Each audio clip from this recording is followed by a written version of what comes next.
Oi, eu me chamo Victoria Coutinho e esse é o podcast Vivendo com Victoria. E hoje eu quero mergulhar com você em um livro que tem me feito refletir de um jeito muito especial e que, para mim, é muito mais do que um manual sobre como viver. Eu estou falando do Pra Vida Toda Valer a Pena Viver, o pequeno manual para envelhecer com alegria da doutora Ana Cláudia Quintanda Arantes. Muitos de vocês já conhecem essa autora pelo trabalho revolucionário que ela tem feito em cuidados paliativos e também pelo livro A Morte é um Dia que Vale a Pena Viver, que inclusive eu já trouxe aqui no podcast. É só voltar alguns episódios. O livro sobre a morte, para mim, foi uma leitura muito reflexiva, intensa e difícil, mas extremamente necessária. A Ana tem esse poder de colocar a gente meio que frente a frente com a realidade, com a finitude, mas também com a beleza da vida. Mas falando desse novo livro, já no título a gente consegue perceber que o foco ele muda sutilmente. Aqui não é mais sobre tanto a morte, mas sim sobre o tempo, sobre como usamos a vida, sobre como usamos os recursos que temos para cuidar do nosso percurso em si. A Ana, através da experiência dela, olhando para a finitude de tanta gente, nos faz um convite meio urgente a preparar para a velhice que deve acontecer agora e não mais tarde, quando eu realmente envelhecer. Ela lembra que envelhecer é o sucesso da vida, mas esse sucesso ele exige uma consciência, uma intenção, um trabalho interno. Desde que eu li o livro, eu tenho tentado relacionar essas reflexões sobre envelhecer com buscar realmente o sentido da vida, como aceitar as perdas, cultivar a arte de saber o que realmente importa para você.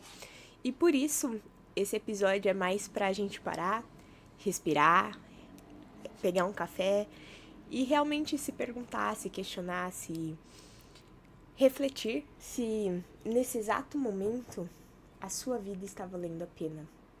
A primeira grande reflexão que a Ana me trouxe é que não se trata de esperar o envelhecimento, mas sim de reconhecer que já estamos nesse processo. Já está acontecendo agora, nesse exato segundo. Envelhecer é um processo diário, contínuo e, como ela mesmo diz, uma viagem sem volta. Não dá pra gente voltar no tempo. E essa ideia nos tira completamente da passividade, do esperar pela velhice e nos coloca realmente numa posição de ação. A vida ela não pede que eu me preocupe com o final feliz, mas ela pede para eu cuidar de todo o meu caminhar, de todo o meu durante, que eu arrume realmente minha bagagem hoje, do jeito que eu tenho, para que carregue algo que eu quero no meu futuro. Ela propõe ainda algo mais simples, mas bem profundo e transformador, que é cuidar do corpo, da mente e da alma. Não apenas para a gente evitar doenças, mas para garantir autonomia, alegria, dignidade na velhice. E isso me faz perceber o quanto a nossa sociedade idolatra a juventude e acaba negligenciando essa fase tão natural da vida, tratando a velhice quase como um problema para a sociedade apenas, sabe? O livro vira esse pensamento de cabeça para baixo e nos lembra que a velhice não é uma doença em si, é uma colheita. Para a gente colher bem, o plantio ele precisa ser feito com qualidade neste exato momento. Um ponto central do livro é que ele se conecta intimamente com as práticas do cuidado paliativo. É a necessidade de aprender a perder. A Ana ela afirma que a nossa sociedade tem inúmeras lições sobre como a gente pode ganhar, sobre como conquistar determinadas coisas, mas sobre a arte de perder em si, a gente não tem quase nada. E envelhecer é realmente lidar com a perda da juventude, da energia física, das pessoas queridas que você teve durante tanto tempo, da autonomia e até mesmo de certas realidades e sonhos. coisas que são muito pouco faladas. E aqui entra uma reflexão que me conecta diretamente ao trabalho da Elizabeth, que criou o famoso modelo das fases do luto, que é a negação, a raiva, a barganha, a depressão e a aceitação, se eu não me engano, que foi o que eu vi quando eu estava pesquisando. Que costumamos aplicar isso apenas para a morte de alguém, mas que isso poderia ser aplicado também sobre o luto de envelhecer, e não só sobre a perda de um ente querido. Sobre perder faz parte da experiência humana, e não reconhecer essas perdas é como negar a própria vida, sabe? A aceitação, ela não significa ausência de dor. Significa permitir espaço para que a dor transforme em sabedoria, vínculos mais profundos e ainda assim uma clareza sobre o que é essencial. É abraçar a tristeza como parte da vida e não como um sinal de que fazemos algo errado. E quantas vezes nós, mesmo antes da velhice, já somos saudosos? Quantas vezes dizemos, quando eu era mais novo, naquela época tudo era diferente. Eu brincava na rua e hoje eu só trabalho.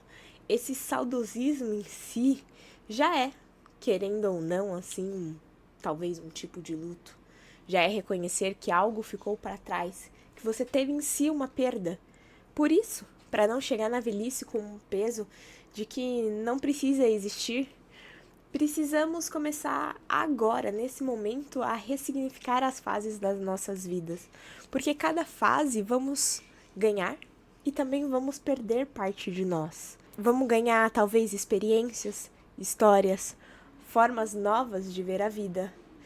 Mas também vamos perder parte dessa vida. E tá tudo bem. A minha dica, que é mais um pedido, é que a gente aproveite cada fase com intencionalidade, com intensidade, com presença em si real. As fases, elas não voltam, as pessoas não ficam para sempre, e algumas oportunidades só existem uma vez.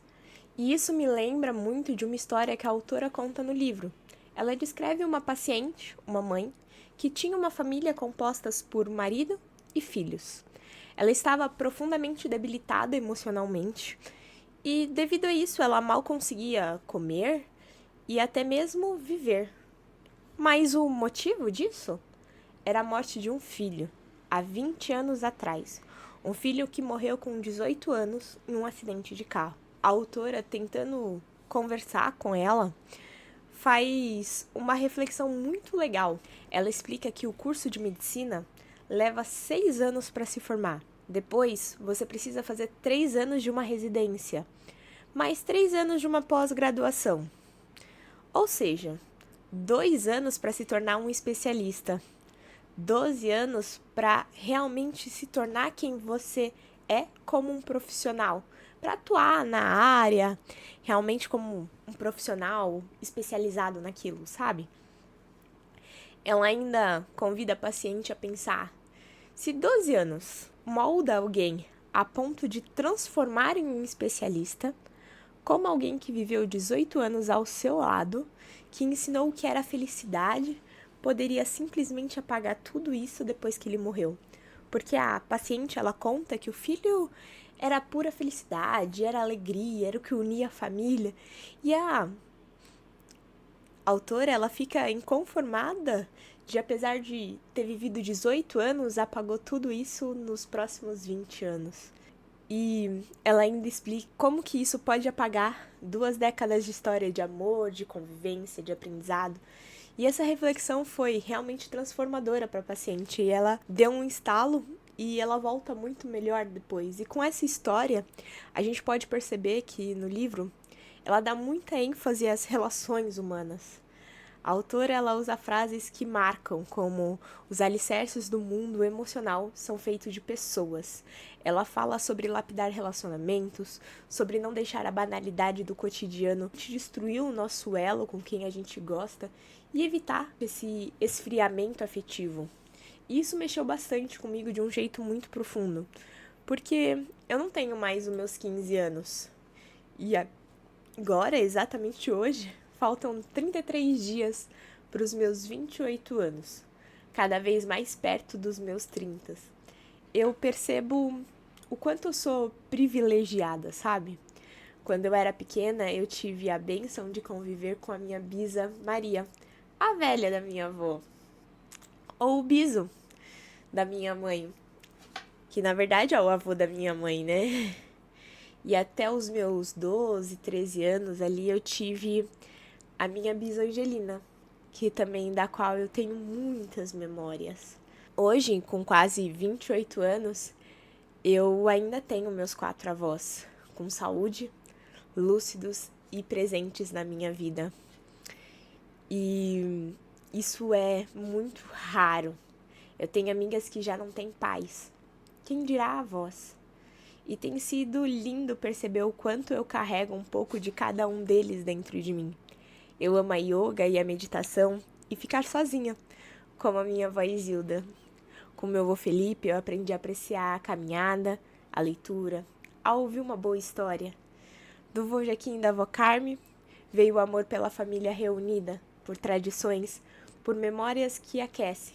E claro, um amor especial por Portugal e Águas de Lindóia. Com cada um, eu tenho histórias diferentes, boas e ruins, e memórias afetivas, como comer queijo com goiabada do queijo bom, que nem minha avó Carme, ou comer aquela bala de banana que me lembra o meu avô Felipe no escritório.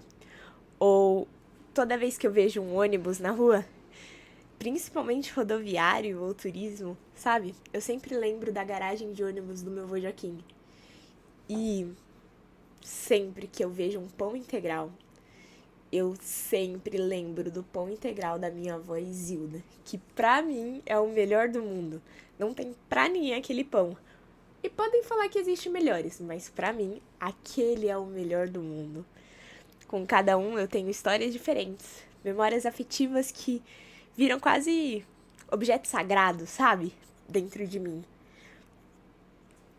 E eu tive sorte realmente de ter os meus avós presentes, mesmo com a distância, assim, porque eu acabava morando às vezes perto do centro ou perto de São Bernardo e a minha avó morava em Guarulhos, algo do tipo, sabe?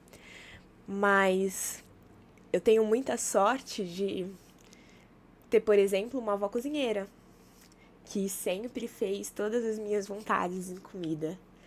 Uma avó bruxa que me ensinou coisas que eu carrego até hoje sobre comer mais saudável, sobre como aproveitar a natureza, o que é muito legal. Eu tenho avós pacientes, conselheiros, cheios de histórias. E eu fui a primeira neta. E sim, fui uma das mais mimadas. E que sorte a minha. Só que ao perceber tudo isso, percebi também que cada vez mais eu lembro de menos histórias.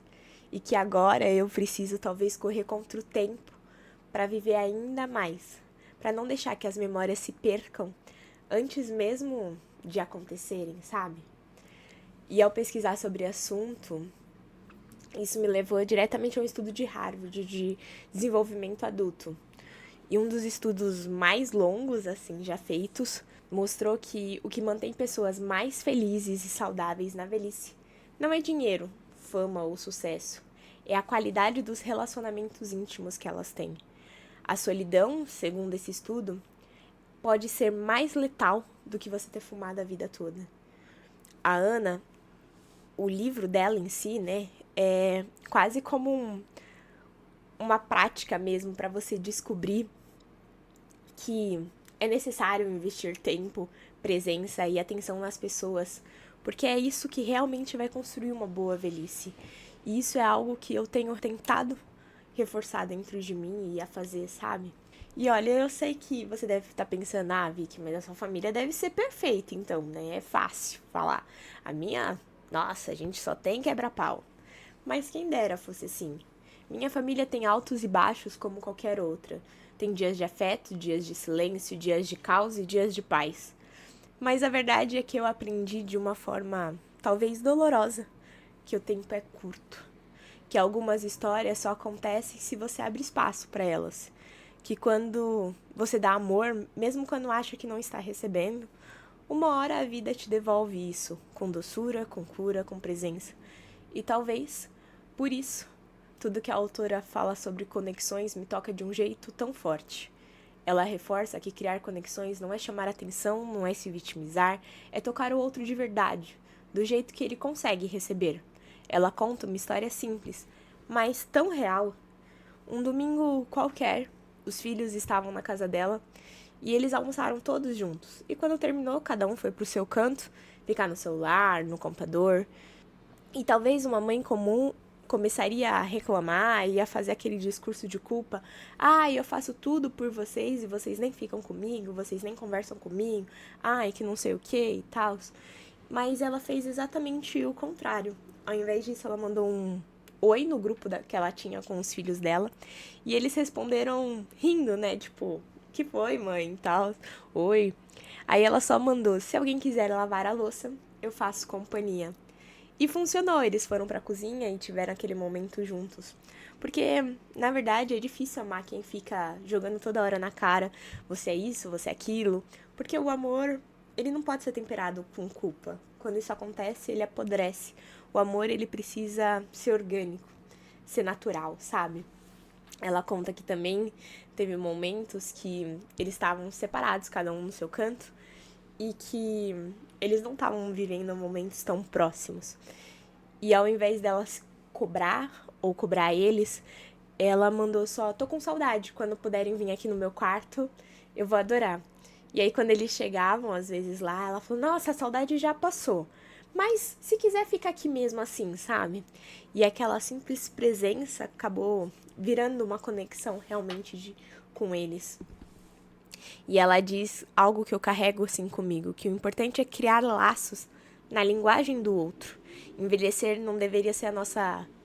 não deveria roubar, na verdade, a nossa capacidade de nos relacionar. Pelo contrário, ela deveria nos ensinar a dizer as coisas que precisam ser ditas, inclusive um eu te amo. Porque, no fim, o sentido da nossa vida é construir laços. E foram essas histórias da autora que me fez lembrar de uma época que eu fiquei dizendo pra minha mãe que eu não sabia como conversar com meus avós. Que eu travava, não sabia como chegar, não sabia como me relacionar, sabe? Quando eu fui crescendo. E a minha mãe me disse que exatamente, tipo, Vicky, a sua avó gosta de conversar sobre tal assunto. Ela gosta que fale sobre isso, ou seja, dessa forma, né? Tem atitudes dessa forma. Isso vai fazer com que ela se sinta amada. E foi exatamente o que eu fiz. Eu segui o conselho da minha mãe. E quando meu pai foi para os Estados Unidos, em 2021, eu passei a ser o que a minha avó precisava. A conversar sobre o que ela gostava, a estar presente, a tipo, ao invés de me adaptar, tipo, fazer as coisas que eu gostava com a minha avó, eu acabei fazendo as coisas que ela gostava. E quando eu fiz isso, a nossa relação floresceu. Eu fui muito mais assertiva, eu me aproximei muito mais, a nossa relação ficou muito mais leve, muito mais gostosa, e eu encontrei o meu lugar na vida deles de novo. Então, o que eu te diria de verdade é tenha uma comunicação assertiva, porque as pessoas, elas precisam ser tocadas e as relações melhoram muito mais quando isso acontece. E outro ponto forte do livro que pegou assim pra mim foi sobre a parte de legado. Legado não são bens, títulos ou feitos grandiosos. Legado é a forma como vivemos. É a marca que deixamos no coração das pessoas. Isso se conecta muito com uma filosofia existencialista que eu já trouxe aqui do Viktor Frankl, que ele diz que o sentido da vida pode ser encontrado de 3 formas: pela criação de algo, pela vivência de algo ou pelo amor de alguém, e pela atitude diante do sofrimento inevitável. E por isso eu te pergunto, o que você está ensinando na sua presença hoje? Que história está construindo para que contem sobre você, sabe? E como você quer ser lembrado? A Ana usa muito a metáfora que a vida é um caminho que percorremos até encontrarmos um muro, o qual esse muro é a morte. Não dá para escalar, não dá para voltar, é só olhar para trás, é ter a certeza de que o muro tá lá e que a partir dele a gente deveria guiar as nossas escolhas com muito mais consciência. E isso me faz pensar na famosa lista dos 5 arrependimentos mais comuns entre os pacientes no leite de morte, que eu já citei aqui, da Brownie, acho que é assim que fala, que a Ana menciona no livro sobre a morte. O arrependimento número 1 é sobre a coragem que eu gostaria de ter para viver uma vida fiel a mim mesma, e não a vida que os outros esperavam de mim. Essa constatação nos dá um choque de realidade sobre a urgência de viver com autenticidade agora. E a Ana lida com a dor de múltiplas formas, seja ela física, emocional, social, espiritual, ressaltando a importância de acolher a dor, de reconhecer os seus limites, de tratar o sofrimento com compaixão. E como mulheres, especialmente, como ela diz, caem no erro de cuidar de todo mundo, menos de si mesma, a mensagem ela fica clara, sabe? Não dá pra gente derramar um copo vazio nos outros. Se queremos viver uma vida que vale a pena até o fim, precisamos ser a nossa primeira prioridade de cuidado, sabe? O processo de envelhecer também é um processo de impermanência. Tudo muda. O corpo muda, a mente muda, a vida muda. E quando eu tava lendo sobre o tema, eu lembrei de uma filosofia budista chamada Anicca, uma das marcas da existência, que é aceitar a impermanência, não é resignação. É liberdade, é adaptar-se, é transformar-se, é crescer. É aceitar que não dá para viver preso a uma imagem que não existe mais. E esse caminho me faz perceber que as pessoas mudam. Algumas eram distantes e se tornam amorosas. Outras eram comunicativas e perdem um pouco da história. Umas ficam mais pacientes, outros bem mais estressados. A vida nos molda, a velhice nos molda. E é preciso ter compaixão, acolhimento, flexibilidade para estar presente na vida daqueles que já carregam muito mais limitação do que nós, atualmente. Inclusive, a autora traz no livro sobre a sabedoria budista, que fala algo que também me tocou muito, a ideia de lavar os olhos antes de encontrar alguém. Lavar os olhos para não pintar o outro com os nossos preconceitos, para libertar o outro das nossas ideias antigas que criamos sobre ele, e até mesmo para libertar do que acreditamos ou tememos sobre nós mesmos. Lavar os olhos porque a realidade às vezes é dura de enxergar. Lavar os olhos para conseguir ver as coisas bonitas em qualquer processo, em qualquer idade. E a natureza é tão generosa com o que nos deu.